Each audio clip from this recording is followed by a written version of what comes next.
Allah itu memberikan ujian di dalam kehidupan, itu merupakan bagian dari hikmah yang tidak pernah lepas dari Allah. Karena Allah itu bersifat hakim. Allah itu bersifat hakim. Hakim itu apa? Maha hikmah. Artinya tidak ada satu kata dan tidak ada perbuatan yang Allah tetapkan dalam kehidupan kita kecuali di dalamnya pasti ada hikmahnya yang sangat besar. Itu kata hakim. Ya, itu kata hakim. Itulah ketika kita mengenal kata sifat al-hakim itu kayak gitu. Maka setiap ujian yang Allah berikan kepada kita itu pasti ada hikmahnya. Dan kewajiban kita itu mencari hikmah. Kewajiban kita bukan menyalahkan. Kenapa? Allah itu tidak pernah disalahkan. Allah tidak pernah ditanya. Jangan suka nanya-nanya sama Allah, kenapa begini ya Allah dan kenapa begitu. Allah berfirman, la yus'alu amma yaf'alu wa hum yus'alun. Allah itu tidak pernah ditanya tentang apa yang Allah lakukan, tapi kita yang akan ditanya oleh Allah. Disitulah kita memahami poin yang kedua. Ketika sudah bicara tentang ujian, kita harus paham poin yang kedua. Ketahui lo, Allah Rabb yang kamu sembah itu punya sifat Al-Hakim. Al-Hakim itu artinya apa sih? Maha hikmah. Mustahil bagi Allah menetapkan satu urusan kecuali di dalamnya itu ada hikmahnya. Makanya kewajiban kita diperintahkan untuk mencari hikmah. Dalam hidup itu harus mencari hikmah. Kalau kata orang Jawa itu mungkin nggak ngomong hikmah. Saya ambilkan contoh Jawa. Orang Jawa itu selalu ngomong apa? Terus semua perkara itu diwolak-walik, semua perkara itu dibolak-balik, dicari baiknya saja. Jadi kalau kita kembalikan kepada pengertian sunnah itu apa? Pahami dulu. Hakim, Allah itu hakim. Apapun yang Allah berikan kepada kita, apapun yang Allah takdirkan kepada kita, selalu tidak pernah lepas dari hikmah. Kenapa? Karena Allah itu alim, Allah itu sempurna, Allah itu maha tahu. Allah tidak mungkin menetapkan satu perbuatan kecuali di dalamnya ada manfaat. Ibu, dalam kehidupan kita ya, kita ini kalau menilai orang pinter ataupun tidak pinter, itu cara dia bicara.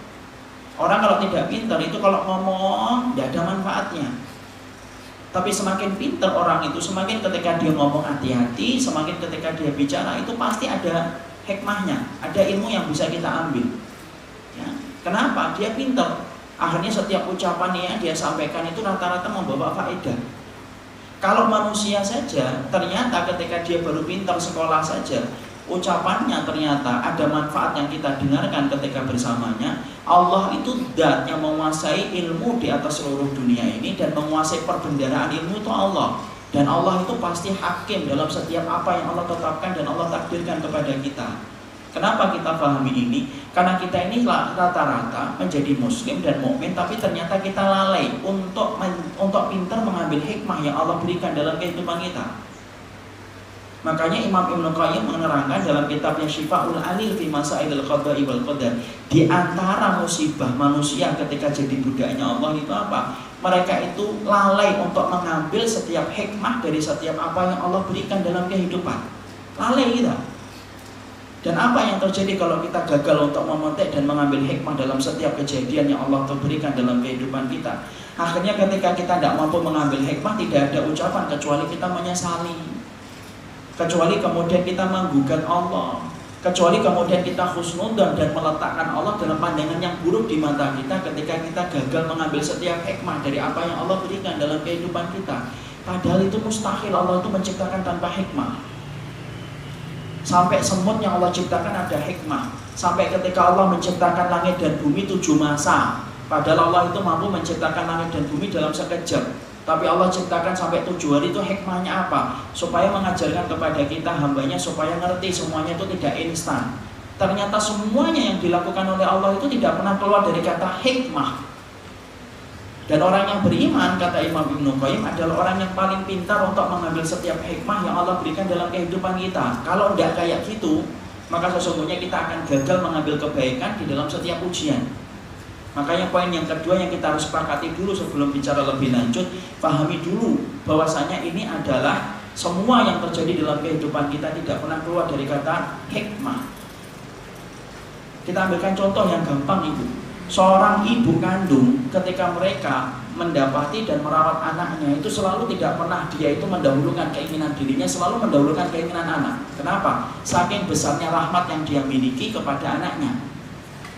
Makanya kalau ibu-ibu makan misalkan lele, dia rela kemudian anaknya makan lele, ibunya makan full, ya kan? Karena lele itu kan lele, kol sama sambal, timun. Ibunya cuma ambil timun dan ngambil kol.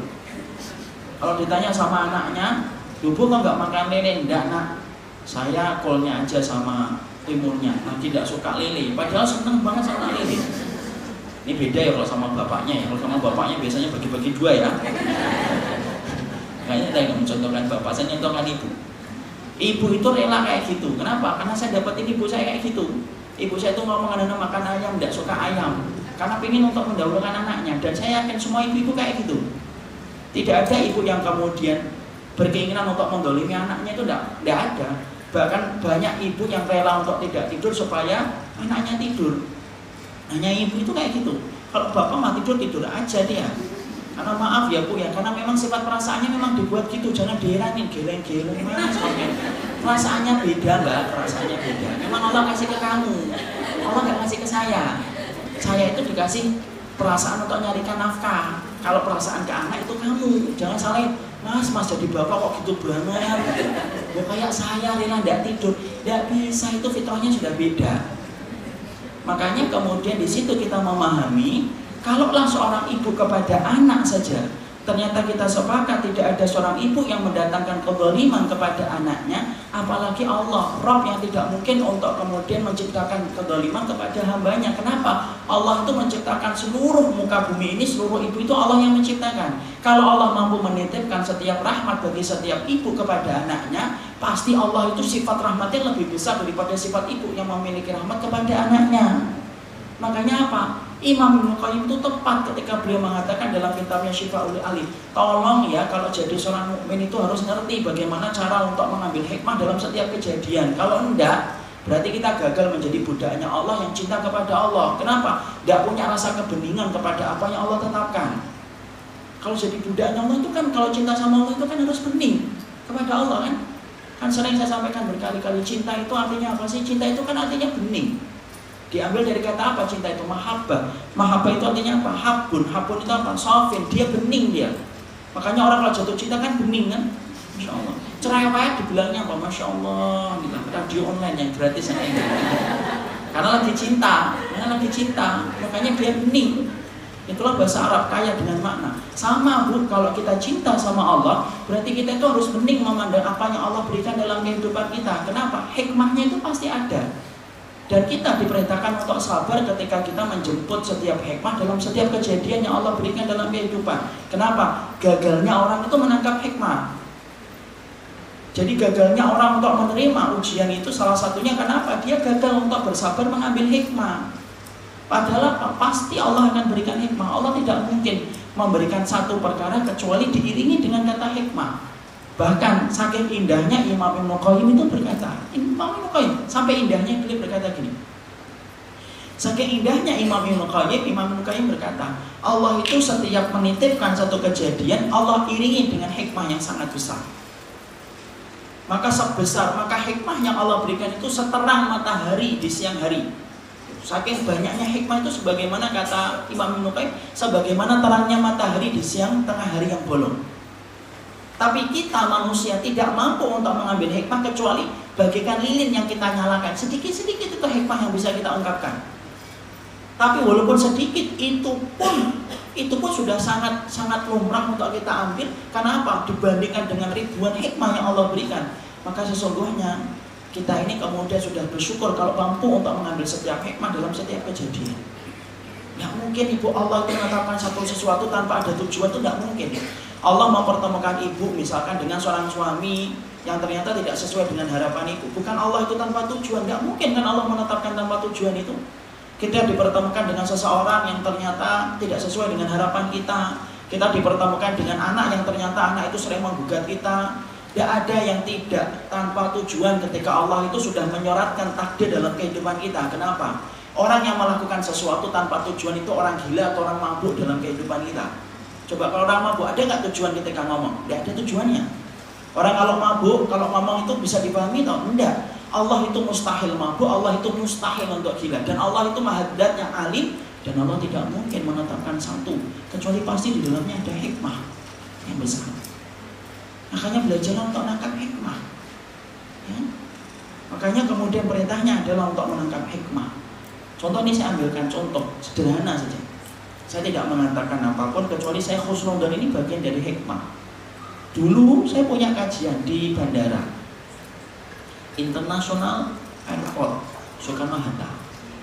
Padahal saya sudah pindah ke Bekasi, jarak yang terbentang cukup jauh. Beda ketika saya masih dulu di Pamulang. Kemudian ketika saya mempunyai kajian di waktu pagi, kajian praduha, selalu selesai, yaitu adalah selesai sekitar jam 9. Dari jam setengah 8 sampai jam 9 saya langsung pergi ke terminal Damri untuk naik kemudian ke bis. Qadarullah kemudian pada satu waktu karena banyaknya pertamaan jamaah sampai kemudian melewati batasan waktu yang biasa saya lakukan ketika perjalanan taklim ke bandara. Kemudian di tengah perjalanan ketika saya naik motor, ibu tahu doa apa yang saya panjatkan kepada Allah? Doa yang saya panjatkan kepada Allah itu cuma satu, ya Allah moga-moga saya ketemu Damri yang sudah penuh dengan penumpangnya dan tinggal naik. Kemudian tidak perlu menunggu waktu yang lama untuk nunggu di terminal. Sederhana kan? Apapun kan kita harus minta sama Allah dalam doa, sampai tali sandal kita yang putus saja minta gantinya sama Allah, kata Rasulullah Sallallahu Alaihi Wasallam. Bahkan kalau Ibrahim bin Adham mengatakan sampai garam yang tumpah itu minta dalam doa kepada Allah. Ternyata betul saya dikabulkan oleh Allah. Saya ketemu ya, karena kemudian naik ojek, saya ketemu dengan bis Damri. Bis Damri sudah penuh. Di mana? Yaitu di lampu merah ketika mau belok ke tol. Alhamdulillah banget. Allah karimur rahman. Permohonan saya dikabulkan. Ketika saya turun dari kemudian tukang ngojek, saya ngedok kemudian bisnya. Ibu tahu? Memang penuh, tapi betul-betul penuh. Saya tidak bisa naik. Demi Allah ini betul-betul penuh. Jadi saya tahu mungkin saya salah doa ini. Jadi betul-betul penuh. Saya ketok itu ke tukang bisnya itu tidak bisa. Saya bilang, Pak, saya ada kajian Pak Duhur di Garuda. Iya saya tahu Pak, tapi ini penuh. Kalau Bapak berdiri, saya yang akan kena sanksi. Satu aja Pak, tidak apa-apa. Pak, ini tuh penuh. Ini adalah bis terminal, ini bis airport. Gak ada yang turun di tengah jalan, tidak ada. Bukan masalah Bapak berdiri, saya yakin Bapak kuat, tapi saya ini akan kena sanksi, Insya Allah. Ya sudah, akhirnya saya tidak mendapatkan bis sesuai dengan jam yang saya telah tentukan. Padahal saat itu jam sudah menunjukkan jam 10 lebih 10. Saya masih ingat. Ya sudah, akhirnya dengan lemas saya kemudian pergi ke terminal Damri.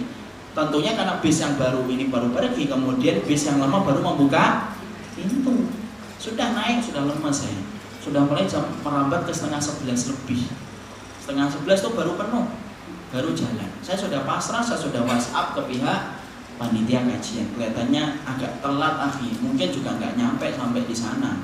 Ya Pak Ustaz, lanjutkan perjalanan, semoga ada hikmahnya. Kemudian saya melanjutkan perjalanan. Tiba-tiba kemudian sang sopir itu mendapatkan telepon. Karena di loudspeaker saya dengar, karena saya duduknya di belakang sang sopir. Sang sopir itu kemudian berkata, kamu lewat mana? Jangan lewat dalam kota ya. Kamu banting aja nanti kemudian ke Tanjung Priok. Ini dalam kota macet. Udah kan saya sudah macet ini. Dibanting ke Tanjung Priok, Masya Allah itu, demi Allah itu. Dibanting ke Tanjung Priok itu lancar selancar-lancarnya. Lancar, terus kenceng itu sampai kenceng. Damri itu kenceng sampai ternyata qadarullah itu sampai masuk ke area lokal bandara jam berapa? Yaitu adalah jam 12 kurang 10. Saat itu masih mendekati zuhur. Itu sudah mulai masuk, Masya Allah, sudah masuk mulai bandara. Lalu kemudian ada telepon lagi. Telepon yang kedua ngomong, sudah sampai mana? Sudah sampai terminal, sudah sampai bandara. Kamu sampai mana? Saya masih di tol dalam kota. Kemudian ditutup. Saya karena berusaha tadi sempat menyesali bahwasanya saya kok nggak dapat bis yang kemudian bisa nganterin saya. Saya coba nanya sama sopirnya, Pak, itu yang tadi nelpon sopir bis yang mana Pak? Sopir bis yang sebelum saya Pak. Ternyata ada di dalam kota, dia masih dalam kota macet. Jadi ternyata kemudian di situ, Masya Allah, saya bersyukur. Kejadiannya remeh, hanya masalah taklim. Tapi di situ saya mengambil pelajaran besar. Kadang-kadang kita itu ketika diberikan sesuatu, kita itu tidak sabar untuk mengambil hikmah. Dan akhirnya ketika kita tidak sabar mengambil hikmah, disitulah hilang hikmah yang harusnya Allah berikan kepada kita. Disebabkan apa? Dosa kita ketika kita tidak ridho dan tidak sabar terhadap takdir yang Allah berikan kepada kita. Ya. Jadi ternyata disitulah kita paham hikmah itu penting. Makanya sekali lagi Imam Ibnu Qayyim dalam kitabnya Syifa'ul Alil fi Masailil Qada'i wal Qadar mengatakan ambil setiap hikmah. Kenapa? Allah itu tidak mungkin menetapkan sesuatu tanpa ada tujuannya. Dan ingat loh ibu, ketika Allah nutup satu pintu, Allah itu pasti akan membuka pintu kita yang lain.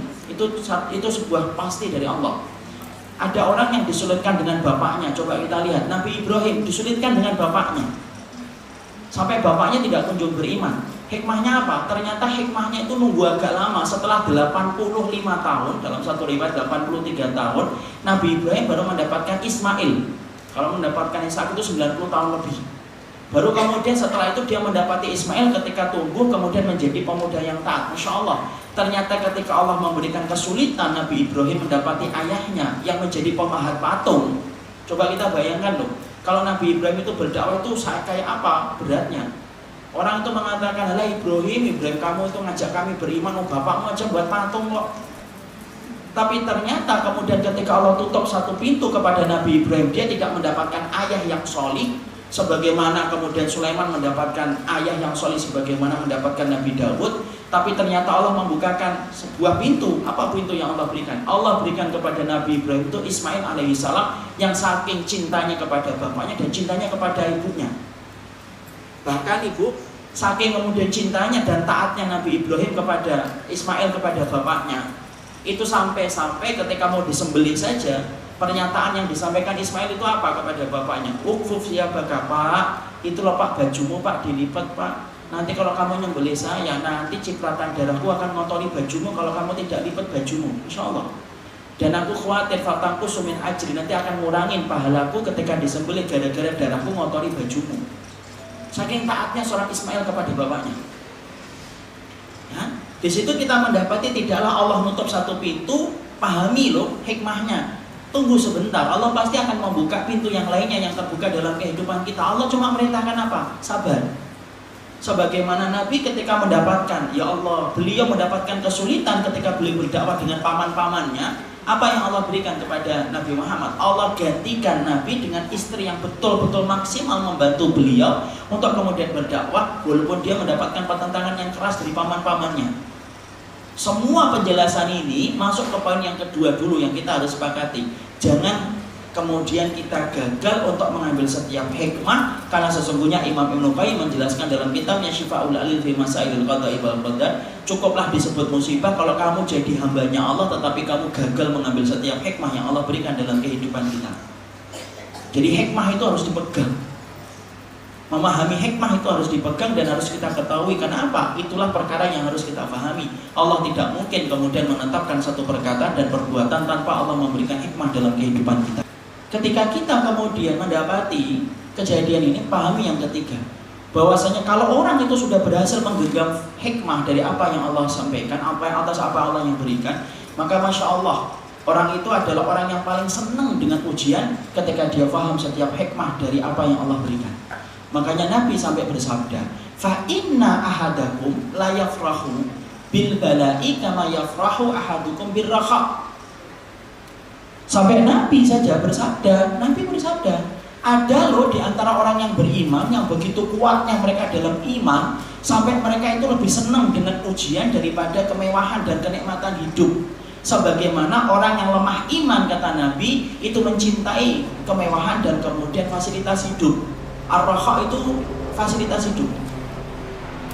Jadi kalau orang itu nanti berhasil mengambil setiap hikmah dari setiap perkara, orang yang mampu mengambil memetik setiap hikmah dari setiap kejadian yang Allah berikan dalam kehidupan kita, sesungguhnya itu orang itu akan mencintai ujian. Makanya ibu kalau melihat orang yang kemudian sabar ketika mendapatkan ujian itu kadang-kadang tidak masuk dalam logika nalar kita. Memahami orang yang sabar itu susah ibu.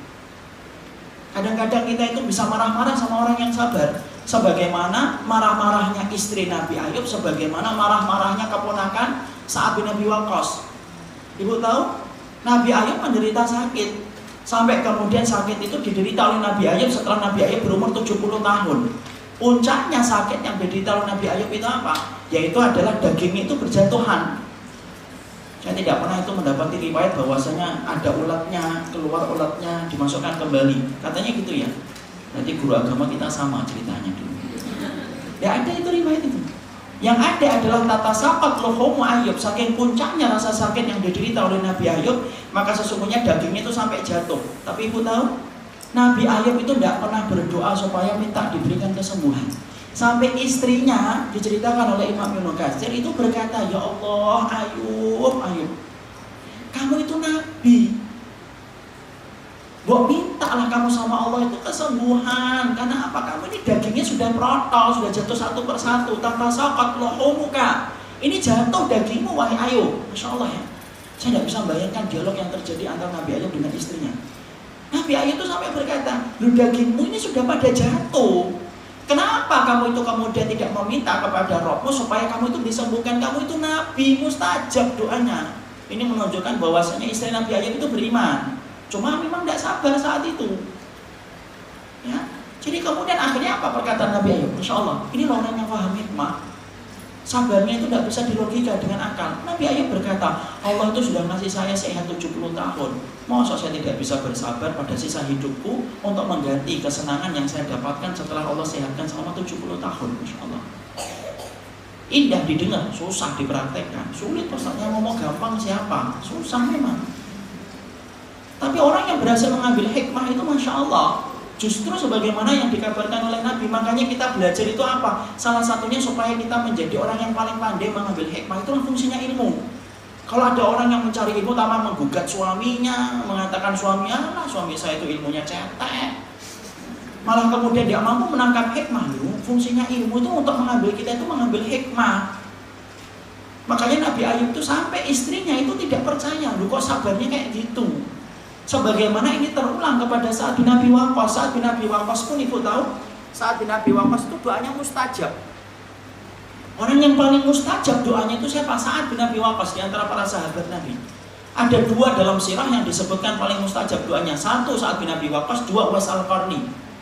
Makanya ada yang mau fitnah Sa'ad bin Abi Waqqas. Orang penduduk surga difitnah, coba. Makanya kalau difitnah itu biasa, nggak usah kita ikutin. Orang yang sudah mabuk dengan kayak gitu tuh, mau dibawa 1000 lentera juga nggak akan menerangi hatinya kalau hatinya sudah hitam. Makanya terangkan sekali, 2 kali cukup, setelah itu terserah. Nanti tinggal kita meminta keadilan kepada Allah. Sa'ad bin Abi Waqqas itu kemudian ketika beliau difitnah, beliau itu mengangkat tangannya. Beliau berkata, ya Allah, kalau yang memfitnah saya ini betul-betul hanya karena untuk mencari kesenangan saja, ya Allah timpakanlah kepadanya 3 perkara. 1, yaitu berikanlah kepadanya umur yang panjang. 2, miskinkan terus. 3, kasih fitnah sampai dia mati ya Allah. Dan kemudian dikabulkan oleh Allah Subhanahu wa taala. Yang mau fitnah Sa'ad bin Abi Waqqas umurnya lebih dari 100 tahun, miskin terus, dan kerjaannya apa? Godain perempuan di depan pasar. Ketika ditanyakan kepada dia, kamu itu ya malu. Ini adalah karena dosa saya kepada Sa'ad bin Abi Waqqas akibat aku memfitnahnya. Doanya mustajab.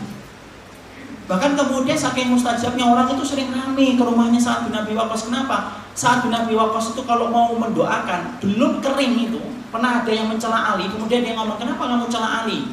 Kalau kemudian kamu terus mencela Ali, aku khawatir keburukanmu itu akan menimpa kepada dirimu. Belum selesai ngomong itu Sa'ad bin Abi Waqqas, orang itu kemudian terlempar dari kudanya sampai jatuh, terbentur kepalanya dengan batu, pecah batu dan meninggal dunia.